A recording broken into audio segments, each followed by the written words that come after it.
Okay, welcome back to your Caribou Data Science channel, Sweden. And a big shout out to Sweden who for the 20 views yesterday. But you know what? It'd really be fantastic, Sweden. They have 20 likes to go with those 20 views. All you got to do, click on that like number right there. Also, one other thing, if you're interested in data analytics and data wrangling and data visualization and R programming and SQL stuff, I want to invite you to join me every evening at 8 p.m. on Twitch. There's a link in the description below to Dave's Data Analytics channel, where it's all about data analytics. Okay? Hope to see you there, 8 p.m. New York time. Also, again, of course, like to really be great to see 20 likes to go with these 20 views from Sweden. Okay?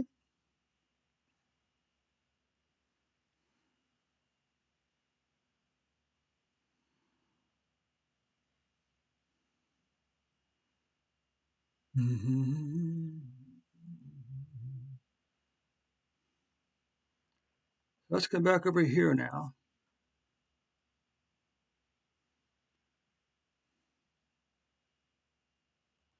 Let's take a look at Sweden.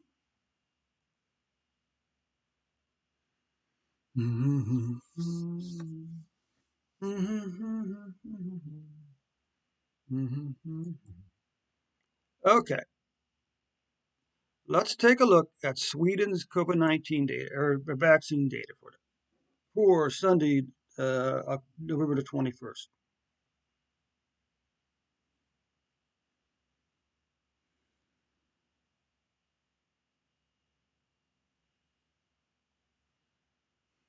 So you can see, Sweden, you've administered a total of 115.3 million doses have been administered.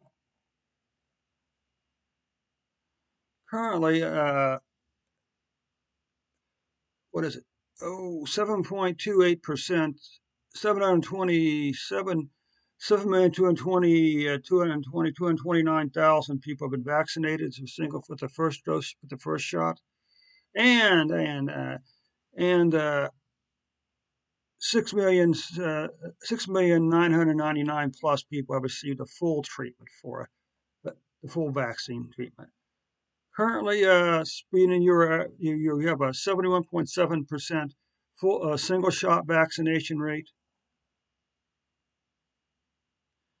and a 68.8% full vaccination rate. Okay, let's just come over here. Let's just swing over here now and see what's going on here.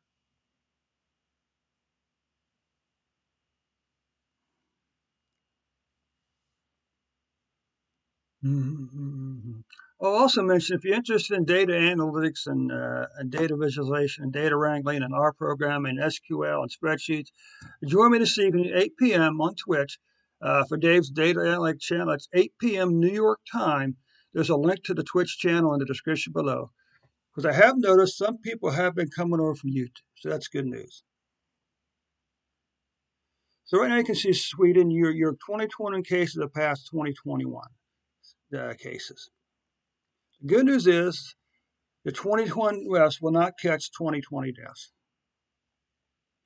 Now, what you see here, this spike is because you see back now, all of a sudden, this is a nice solid column, and over right about here, they started having gaps. Well, that's because so at some point during the summer, they switched from a 7-day reporting cycle to a 4-day reporting cycle, Tuesday to Friday. And of course, they're adding Saturday, Sunday, Monday's numbers on the Tuesday's numbers, and that's what these spikes here. So what that means is we really don't know what the actual daily numbers are. What we do know is sometime back in the spring, Sweden had a long declining pattern in COVID-19 cases before having that July spike that so many countries have had. Then decline in some here, but now it looks like there may be a bit of a rebound here for cases in Sweden. Okay. What about the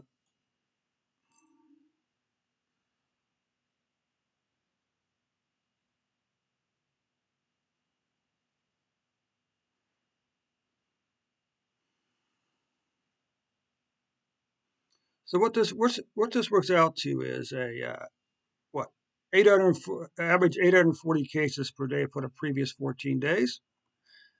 And this right here, of course, is the deaths. Man, this reminds me of some of the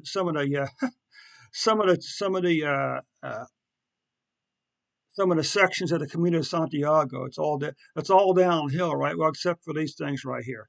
Anyway, long declining pattern. The trend line still says down. The blue line still indicates a decline in COVID-19 deaths in Sweden. Let's take a look at here now. So for the previous 14 days, you've averaged 3.8 deaths per day, Sweden. Weekly cases. What about monthly? Well, look how low your monthly numbers are. This is 25,000 deaths or cases per month. So you've been around 26,000 or below cases for the previous 6 months. Okay, and I don't see any reason for the November numbers to pass 25,000 either. And what about deaths? Well, look how crazy low your deaths are, Sweden. Plus, it starts over here. Then you have 1, 2, 3, 4, 5, 6, 7. 7 months in a row, Sweden, you had a decline in COVID-19 deaths. But even with the spike in July, your deaths are still pretty doggone low. Okay? So, Sweden, that concludes your numbers for today.